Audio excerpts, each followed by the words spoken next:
अगर आप यसाया की किताब को पढ़े तो उस टाइम में भी एक बड़ा घमंडी बादशाह था। उसने भी हिजकिय्याह बादशाह से कहा, खत भेजे, और उसे कहा किसका तुझे मान है, कौन तुझे मेरे हाथ से बचाएगा? मैंने हर एक कौम के मबूदों को मैंने मारा और उनकी कौमों को मैंने असीर कर लिया, तुझे किसका मान है और किसके बलबूते पर तू इतना इतराता है और इतना अपने फेथ को शो करता है? हालेलुया। वो बार बार आते थे, असूर के बादशाह के लोग, उसके फौजी सिपाही बार बार आते थे इस्राएलियों को धमकाने के लिए। उनकी जुबान में आके बात करते थे ताकि लोगों के अंदर दहशत छा जाए कि हिजकिय्याह की बातों में नहीं आना, हिजकिय्याह तुम्हें मेरे हाथ से नहीं बचाएगा। लोगों को कहते थे बादशाह के बातों में नहीं आना। शैतान आपको कहता है पास्टर दियां गल्लां च ना आई, उन्हें तेनू सिर्फ उत्थे ही सुनाना है, कार जो तेरा हाल मैं करना ना वो तेनू पता है ते मैनू। हालेलुया। अब शाहे असूर का बादशाह अपने लोगों को भेज के कहने लगा, हिजकिय्याह की बातों में मत आना। जब वो तुम्हें तसल्ली बताए, जब वो तुम्हें बताए कि यहोवा छुड़ा लेगा, बचा लेगा, उसकी बातों का यकीन ना करना। उधर पास्टर को तंग करता है, मैं छोड़ूंगा नहीं तेरे लोगों को, फिर वो फाइट करता है कलाम के साथ। हालेलुया। शैतान बहुत ढीठ है, उसके साथ लगातार आपको कलाम से लड़ना पड़ता है। उधर हिजकिय्याह को कहता है तुझे किस यहोवा का मान है?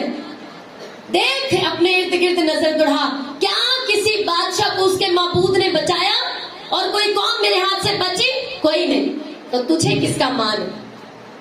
बाइबल कहती है उसने उस टाइम पे यसाया नबी था, उसने यसाया नबी को मैसेज भेजा और खुद भी वो फास्टिंग में गया, प्रेयर में गया, टाट ओढ़ लिया, अपना बादशाह का लिबास उतारा और खुदा के घर में जाके उस चिट्ठी को जो उस असूर के बादशाह ने भेजी थी उसे जाकर खुदा के आगे रखा और जाकर खुदा की तमजीद की। उसने कहा खुदावन, जिनको उसने मार गिराया वो पत्थर और मिट्टी के बुत थे, खुदा नहीं। मैं जानता हूं कि तू ही आसमान और जमीन का जिंदा और सच्चा खुदा है। तो अपनी कुदरत उसे दिखाएगा और वो जान जाएगा कि अब ही पहली दफा मैं जिंदा खुदा के साथ मेरा वास्ता पड़े। हालेलुया। और बाइबल कहती है खुदा ने यसाया हिजकिय्याह की प्रेयर सुनी। यसाया जो खुदा का नबी उसकी हुजूरी में था, खुदा ने यसाया को भेजा और जाके कहा मेरे बंदा हिजकिय्याह से कह, देख मैं शाहे असूर के दिमाग में एक प्लानिंग डाल दूंगा, वो जिस राह से आया उसी से वापस चला जाएगा। और उसे लगेगा उसको लगा शायद मुझे कोई काम याद आ गया, उस बादशाह को लगा शायद मुझे कोई काम याद आ गया और मैं जा रहा हूं वापस। पर यहोवा ने उसकी सोचों पर कब्जा किया।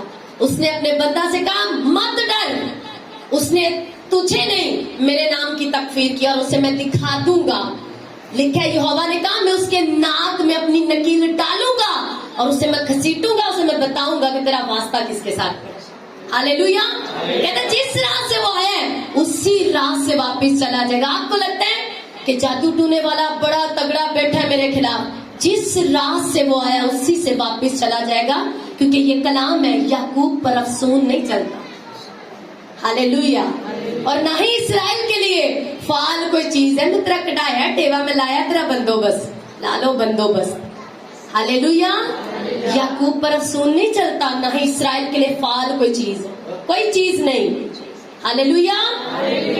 बाइबल कहती है जब उसने अपना खैमा, उसी शाहे असूर के बादशाह ने पूरा अपना खैमा लगाया और उसके खैमा में एक फरिश्ता भेजा खुदा ने रात को, आधी रात को।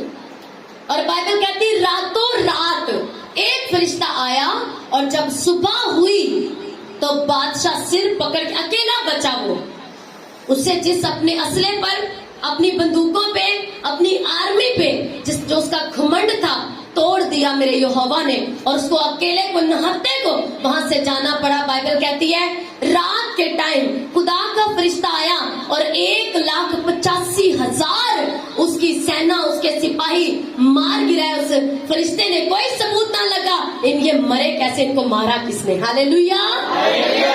यहोवा तू है तख्त नशी, हाथों को उठा के, कोई तेरे जैसा नहीं। बाइबल बयान करती है उसके जैसा कोई नहीं, सिर्फ बातें करने वाला यहोवा नहीं हमारा, और उसी यहोवा ने आपसे प्यार किया और अपने इकलौते को बख्शा।